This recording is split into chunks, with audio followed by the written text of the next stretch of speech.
Speedrunning. It's fun. It combines the excitement of going fast with the rebellion of doing things you're not supposed to on purpose. I mentioned ball breakers in the last video, and I've since spent a little bit of time learning the speedrun for it because it's insane. Look at this. This level took me like over an hour of attempts to do the normal way on stream, and I didn't even beat it. Incredible speed game. When I was playing it, I was talking about how I couldn't find speedruns for it, but it's because it's listed under Moho on speedrun.com, which is what it was released as in Europe, and I literally cannot think of a better singular example of proper localization than dropping that nonsense in favor of Ball Breakers. Ball Breakers rocks. That's a good-ass title. I'm not even sure what Moho means, but it sounds like a surname J.K. Rowling would give an effeminate wizard. Also, as some of you may know, I'm the world record holder for the speedrun of Matt Hoffman's Pro BMX 2. Or I was, before someone actually good came through and beat the game in just a little over half the time I did. It's hard to be the best, and it feels a little bad that I'm not anymore. I mean, not really, because my world record was like literally the second time I had ever finished a full run playthrough. The new guy seems very cool, and I'm happy for him, and maybe I'll go back to it soon, but for now I'll have to settle for silver. Unless there was another game I happened to hold the record for, then I wouldn't have to settle at all. And this is a Monster Rancher channel, and Monster Rancher 2 specifically, so maybe I should try speedrunning that. Let's take a look at the record. Only 43 minutes to beat 2DX. Holy shit, man. What's even going on here? That's a record that sounds unbelievably difficult, and like it takes so much effort and brain power and mechanical skill and also really, really good looks. Who could even accomplish such a Herculean feat of monster menu mastery? Who is talented enough? Who is beautiful enough? It's me. I have the record. I'm the world record holder for the Monster Rancher 2DX speedrun. And I did it with today's monster.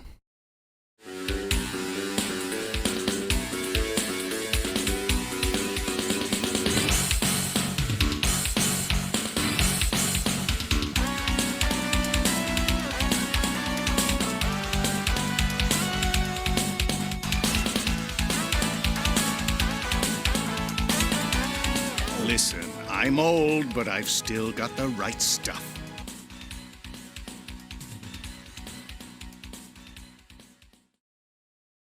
Kato is a drunk cat who hates Mondays, and...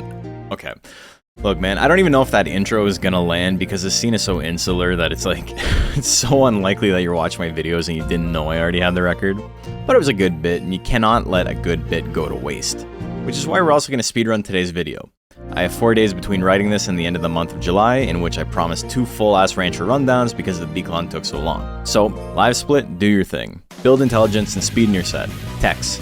Good, good, good. Bad, bad, bad, good, good, bad, bad, bad, but funny, good, kinda bad, good, good with an asterisk, worse than the last one, kinda good, bad, bad, kinda good, really bad, and meh. Blue Kato is the best Kato for competitive and also theoretically for the speedrun, but Gordish is used because you just need the one that spawns with Twister Claw, which is broken in your set. Thanks for watching, I'll see you next time. Alright, sick. New world record. But just like a lot of speedruns, I guess it's not super fulfilling to sit through if you don't actually know what's going on, so, I suppose I'll do the rest of the video now. Kato is an interesting monster in that it's meant to be a slow guts rate intelligence nuker, which is something not seen in the game outside of Galley. But unlike Galley, it has the normal mage stat line with huge speed and really awful defensive stats otherwise. He gets a +1 on meditate, and you can very easily beat the game just doing meditate and leap drills. His skill stat and gains are completely irrelevant in casual play for a reason we'll talk about later. Kato has an immense lifespan, which makes it a pretty easy monster to play casually, and the good nature and life type of Blue Kato, the Tiger mix, also ends up making it the most common monster for new players to beat the game with the first time. This is the monster I beat the game with for the first time. I put out a tier list like forever ago about the easiest monsters to beat Monster Rancher 2 with, and Kato is like absolutely the best of the bunch. Check out that video if you want to learn a little bit more about my thought process behind it, and what makes every monster either good or bad for the single player campaign. Kato's biggest weakness is, ironically, that its power tech significantly outclass its extremely good, but unreliable intelligence ones when the AI is tasked with choosing what to swing, and he kinda ends up being a little short stack brawler. Guts rate is a bit of a burden, but it's not enough to hinder him in competitive play. Kato also has a specific niche that not many monsters in the game are able to really focus on, which is banking on critical hits. Your monster's nature is very important to consider when it comes to building for competitive, and even especially so if your goal is landing critical hits. You can raise a good-natured monster to get the power battle special, bad nature to run anger, or a secret third thing. In Monster Rancher 2, a monster with a bad nature can take advantage of a hidden mechanic wherein their stress adds to their critical hit rate. Fame normally is the only way to increase critical chance, and in a good-natured monster, every 10 points of fame raises crit by 1%. Easy. But in bad-natured monsters, it's weird. Fame is only half as effective for your monster if it's bad-natured, but your opponent's fame also adds to your critical hit rate.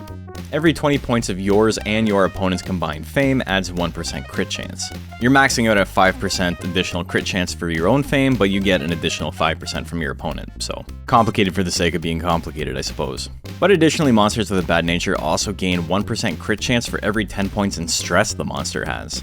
The TLDR of all of this is that max fame in a good-natured monster ends up with 10 additional crit chance, and a bad-natured monster with max fame and 100 stress will have 20 additional crit chance if its opponent also has 100 fame, which is a pretty significant jump.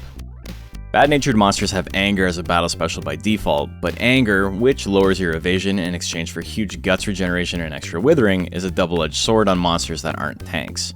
When you lack the ability to take a hit, like most speed builds, losing some evasion can be a very stressful situation. And Kato doesn't really have the guts rate to solicit anything but making a speed build outside of a few specific formats. So this is where the secret third thing comes in. The distinction for bad-natured monsters begins at minus 20 nature. Anything still negative but above that, i.e. minus 1 to minus 19, is considered neutral still. Neutral monsters at minus 1 to minus 19 nature still get the critical chance bonus of bad-natured monsters, but neutral monsters don't get access to anger or power.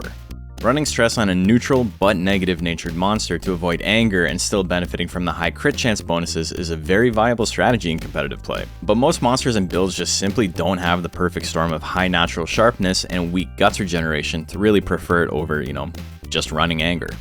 So Kato's got a niche. But is he any good? Kato's basic techs are powerful, which helps make up for the guts rate. Slash Claw is super accurate with good damage. It also has unbelievably high critical hit rate for a basic tech.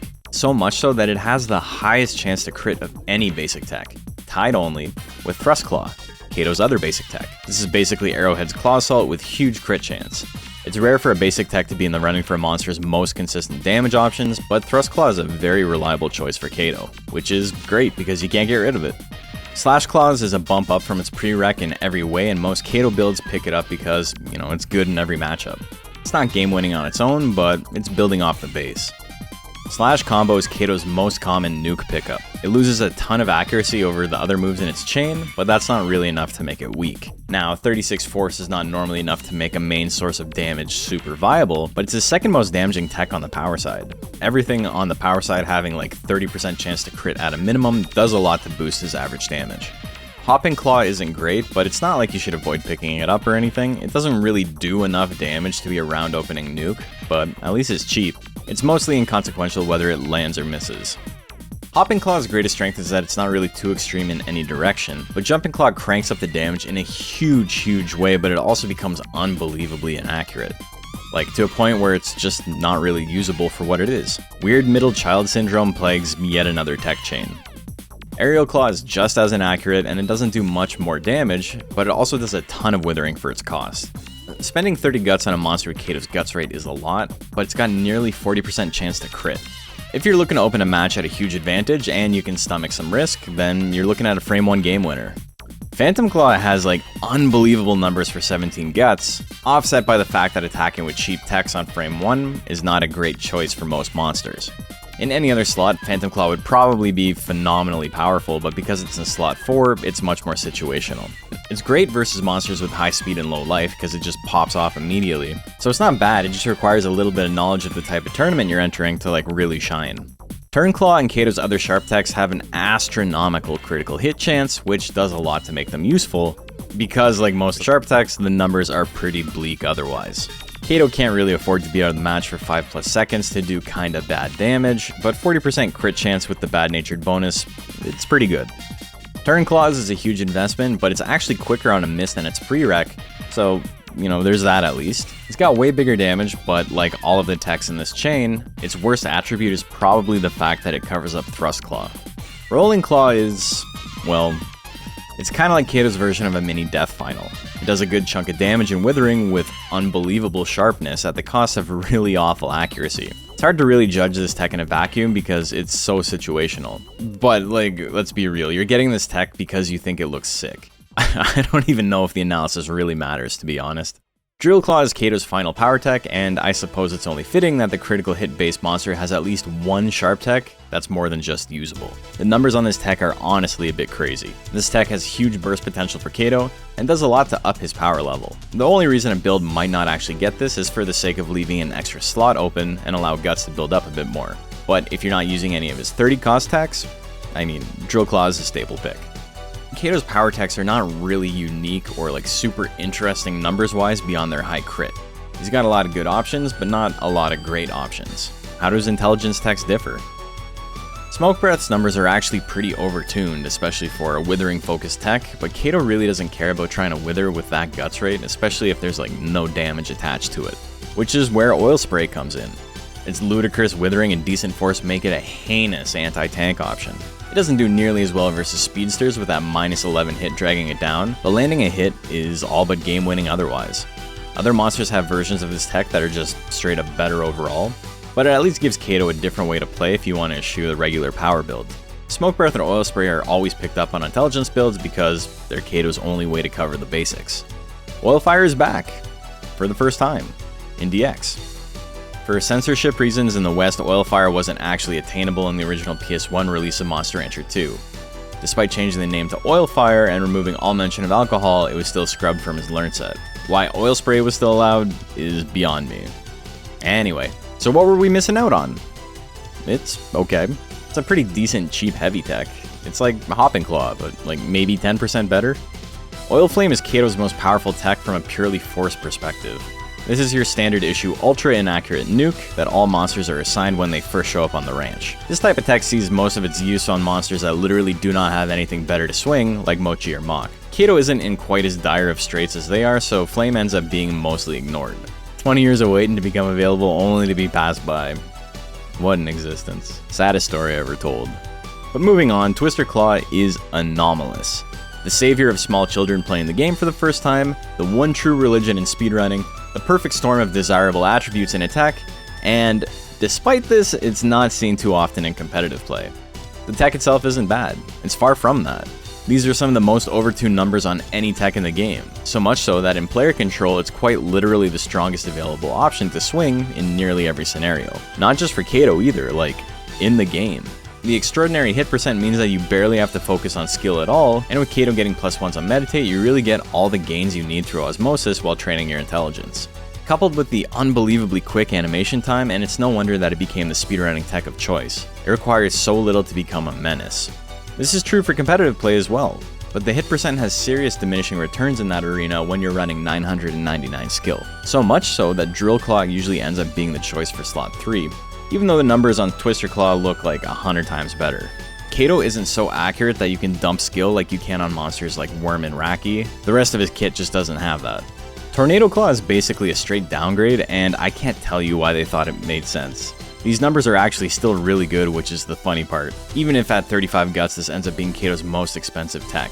This means out of all monsters in the game, Kato has the cheapest maximum guts cost for all of its damaging attacks.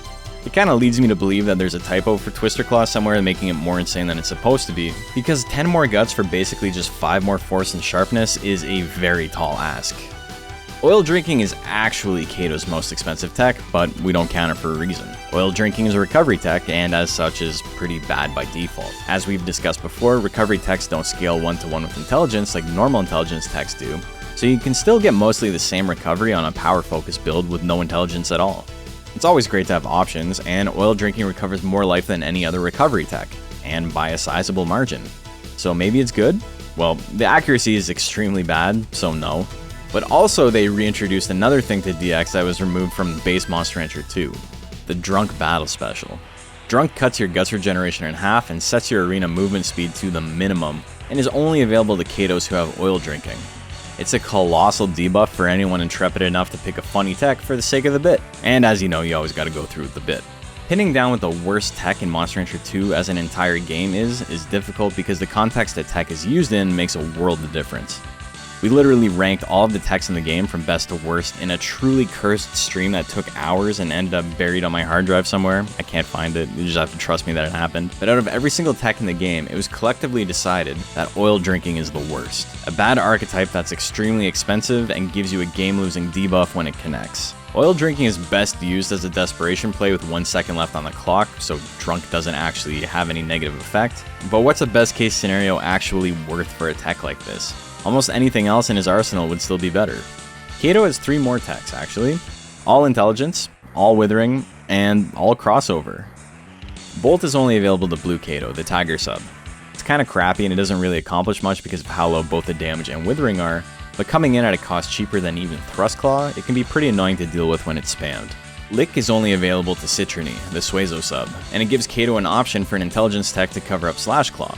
Again, Kato doesn't really want to be focusing on withering, but on intelligence builds, anything is better than Slash Claw. And Pink Kato, the Mochi sub, gets access to Licking, which is a distinct and original tech, completely unlike the other Lick. Don't get them confused. It's rude to get them confused. Actually, they're basically the same thing. Licking is cheaper, but it withers less with less accuracy. A lot of the times when you see a crossover tech, it is repurposed for the monster using the tech. Last time we looked at B-Klon, and Melkarba has remnants of Hanger's Fist Missile, but it's a very distinct B-Klon focused Fist Missile. Lick and Licking's force, hit percent, withering, and sharpness values are identical to their subbreed's counterparts, and both Suezo's Lick and Mochi's Licking are genuinely awful techs. In that ranking of all the techs we did, Mochi's Licking was very close to dethroning oil drinking. It's grim. It's not good. Kato is the monster used in speedruns because it has a perfect storm of valuable attributes. Huge speed and intelligence gains with access to a tech as accurate as Twister Claw means you only need to do meditate and leap drills for its entire life. The stats gained by these techs are compressed in a way that it's extremely easy to get to a point where you have max speed and huge intelligence with usable skill in just over a year of game time. Blue Kato has a precocious life type, meaning it hits its prime super early, and with the speedrun purposely tanking your lifespan to hit prime as soon as possible, you're getting max gains with Blue Kato in just a few months.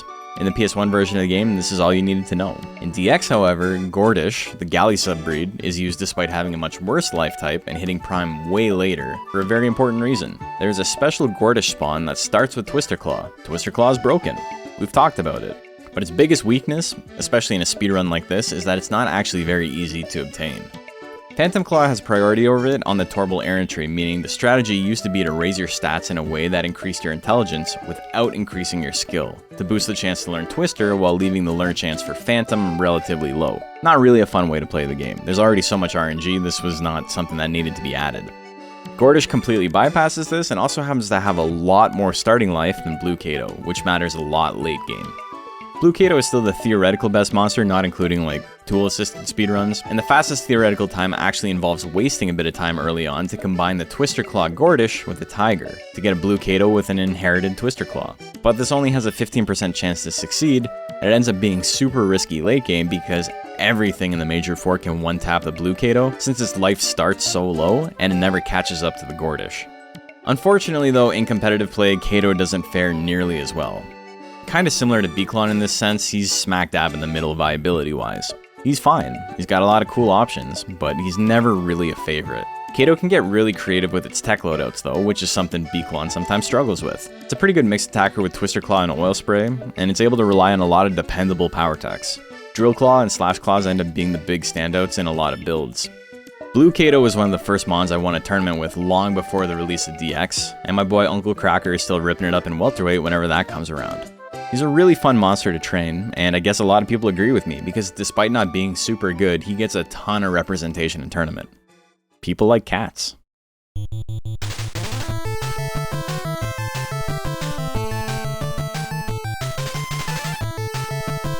Hey everyone, thanks for watching. We got 2 rundowns done in a month. This was actually pretty laborious, but you guys deserved it after the B-Klon video took so long. I appreciate you coming through and watching this. We're actually on the front page at Twitch on August 11th at 8 p.m. Eastern Time.